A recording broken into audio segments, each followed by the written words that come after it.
How's it going, guys and girls? This is Ketchup Mustard here once again, bringing you our fifth and final from casual to competitive Mortal Kombat X tutorial series.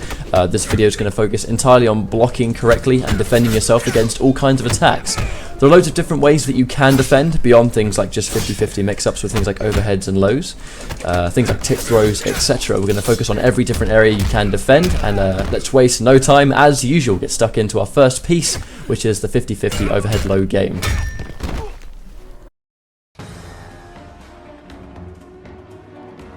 Fundamentally, blocking in Mortal Kombat X, it will all come down to 4 different types of attacks, which are highs, mids, lows, and overheads. So to break it down, the high is an attack that can be neutral crouched. By the term neutral crouch, I mean crouching without blocking. So you can neutral crouch this high.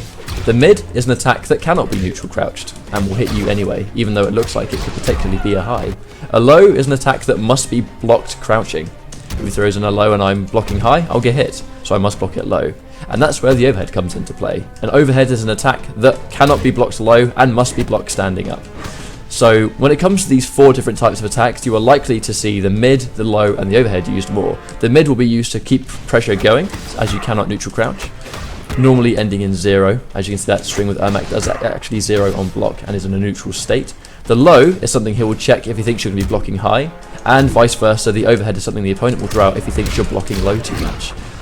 These are very dangerous by themselves, but when you enforce these into what is called a 50-50 situation, that's where the threat really becomes apparent, and we're going to look into that right now.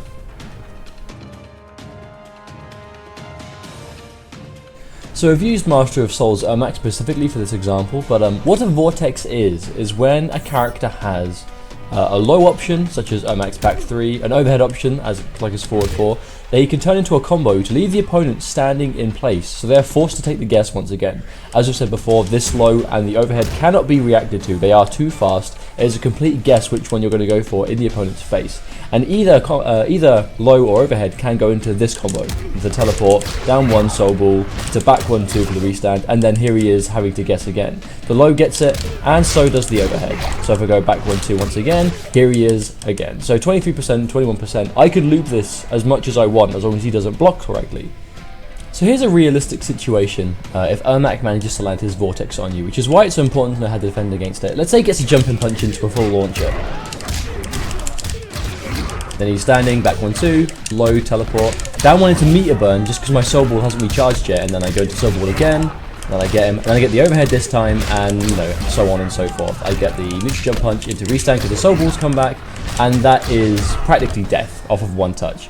So the reason this is guaranteed is my back 1-2 string, as we can see in the moves list, is plus 23 on hit. As I've said before in our aggression video, that is more than enough frames, so if I get Ketchup to try and jump out of this, I will be able to get the low. If I try it one more time, I'll be able to get the low, and he can't jump out of that. That's him trying to hold up. I'm going to try the overhead one now. Back 1-2, overhead. He can't jump out. I am at too much plus frames for him to do anything about this.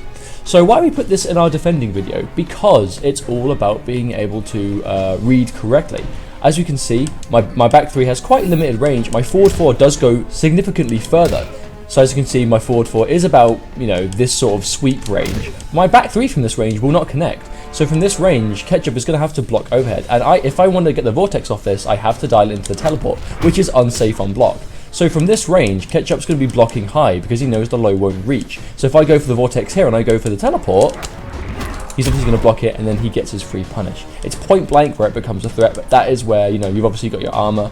If you're in a neutral situation, maybe you can try and backdash, jump back. Just the best way to get around it is to just not let yourself be in a situation where you're forced to block these. The only time you should really be getting in a guessing situation is off a back 1-2 or anything that leaves you plus enough frames to do it.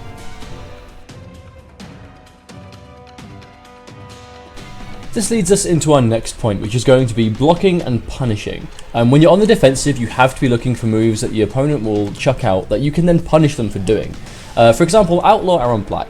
Aaron Black as a character has some very tricky 50-50s. For example, his forward 1 overhead. The string can be forward 1, down 3, so overhead low, and Outlaw Aaron Black has this sand, which obviously he can combo from.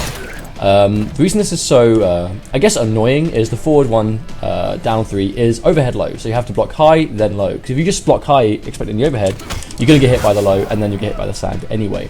A lot of Aaron Blacks, especially online, will kind of just dial in the forward 1, down 3 sand anyway. But the reason they shouldn't do this is because this sand fling, the sand toss, is -20 on block. As you can see there, block advantage. We're not going to go into frame data completely 100% in depth. We're going to give you guys a starting point. But the most important thing to learn in MKX for frame data is startup time and block advantage. As you can see, -20 on block advantage for the sand toss. If Ketchup looks at Scorpion's standing normals, you can see that Scorpion's standing 2 is 10 frames on startup. What this means is Scorpion has 10 frames to put in a free standing 2, which he can obviously turn into a combo every time he blocks this sand toss. So he can get a full combo situation every time he blocks it. So let's say I chuck out forward 1, down 3 into sand, and he blocks all of it. That's a guaranteed punish. As you can see by my button log, I am blocking the attack and he manages to get a free hit. I'm going to try that once more. He's going to block overhead, low into sand, and then he's going to punish me for free with his full combo. And not everything in the game can be punished, but this is how you find out. This is how you find out if a move can be punished. You go into the moves list, you find out what its block advantage is, and beyond that, you want to see if the move's got any sort of pushback or block, because not every move can be. For example, Kotal Khan's 4-2 is -10. However, it has a lot of pushback on it, so a lot of moves don't punish it. And that's kind of the best way to learn. And obviously keep in mind that when you block an attack or hit an attack in training mode, it does tell you overhead, low, overhead, low. It does tell you low, mid. It tells you exactly what kind of attack the move is when you're getting hit by it. So make the most of training mode when you're looking into blocking and punishing. We'll show you a few more examples now, and then we'll move on. Sometimes it's not special moves you're looking for to punish, it's actually the strings or normals themselves. As we can see, Goro's back 1 starts up in 9 frames, and Quan Chi's back 3-2-4 string, which is his low launcher, is -14 on block. This also means that, again, in theory, Goro should be able to freely punish the string. We'll quickly show you now.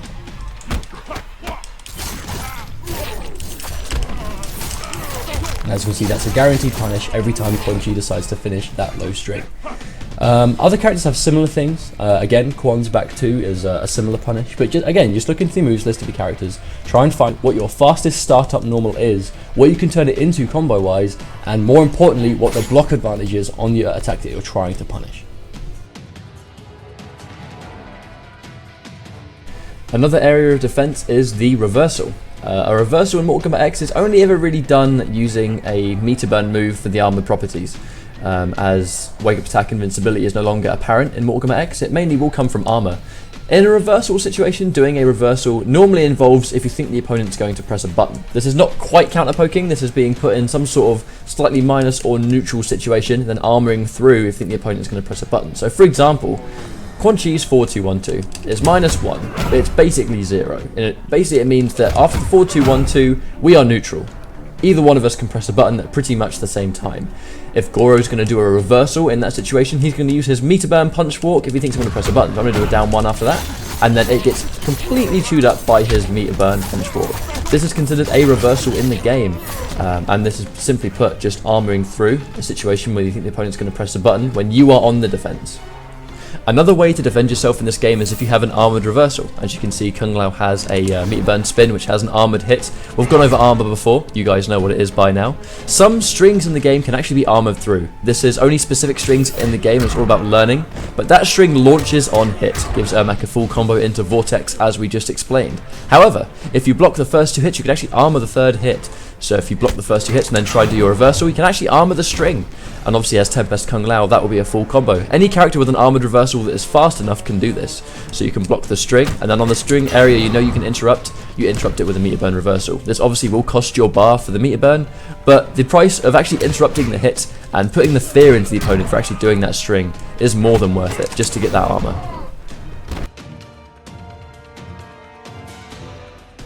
Let's talk about your defensive options when dealing with throws and command grabs. When it comes to using throws, you can do a forward throw, as you can see there, and you can also do a back throw. The aggressor can choose which direction they actually want to throw you in, which will be more apparent if they want to throw you into the corner, or if they want to throw you away from the corner, or whatever. It will most likely be them trying to throw you in the direction of the corner to keep you there, or if they are cornered themselves, they'll throw you in that direction to keep that pressure on the go, and now they are the one in the good situation. You can tech both directions of the throw, but it requires 2 different buttons. So to tech a forward throw, it's 2 or 4 to tech a forward throw. And vice versa, it's 1 and 3 to tech a back throw. This will just come down to the read of the opponent. If you think the opponent is going to grab you in a certain direction, then you tech in that necessary direction. This will sometimes come down to purely just common sense. If the opponent has you in the corner, they're not really likely to throw you away from the corner. If they're going to grab you, they're no likely going to keep you in that direction and keep you in the corner. So if you're going to tech a throw and you are in the corner, you may as well just keep teching with the forward throw.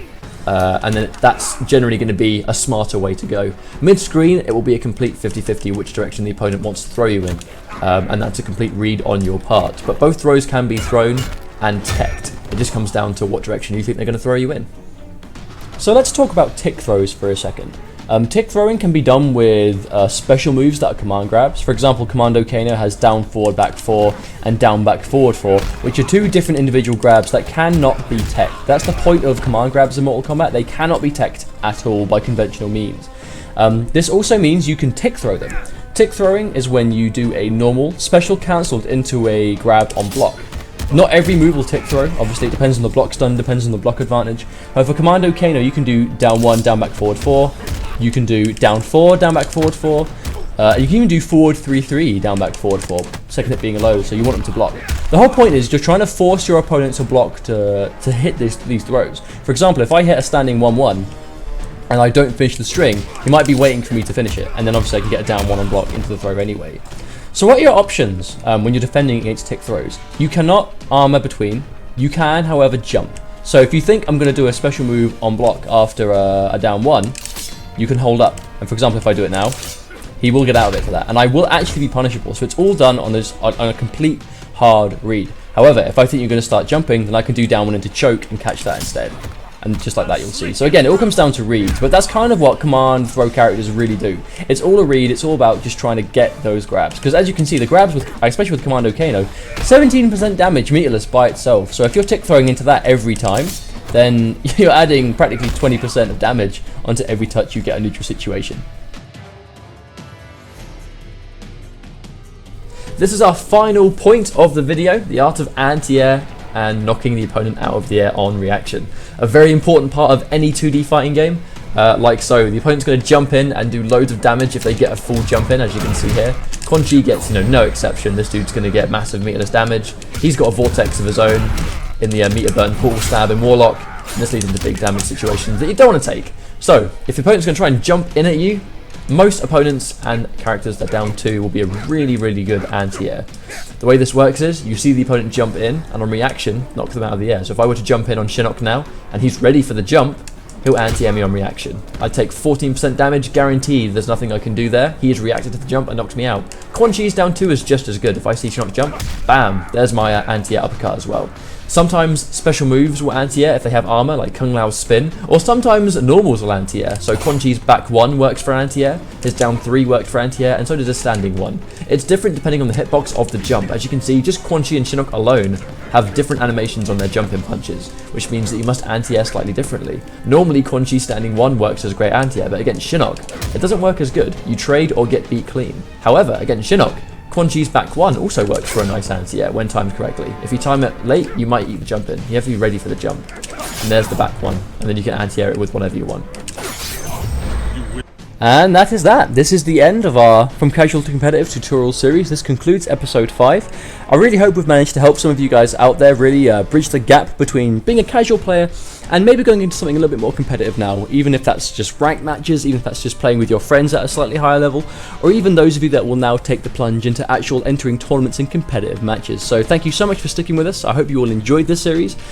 Please feel free to like and subscribe. This is by no means the end of our Mortal Kombat X coverage. We'll be doing plenty to come in the future, so please stay tuned for that. Catch us live at the top 16 ESL World Finals, where Ketchup and I will be casting as well. I'm also going to be participating at EVO this year, so it's all pretty good. We're all really excited for that. Thanks for sticking with us, guys, and we'll catch you all next time.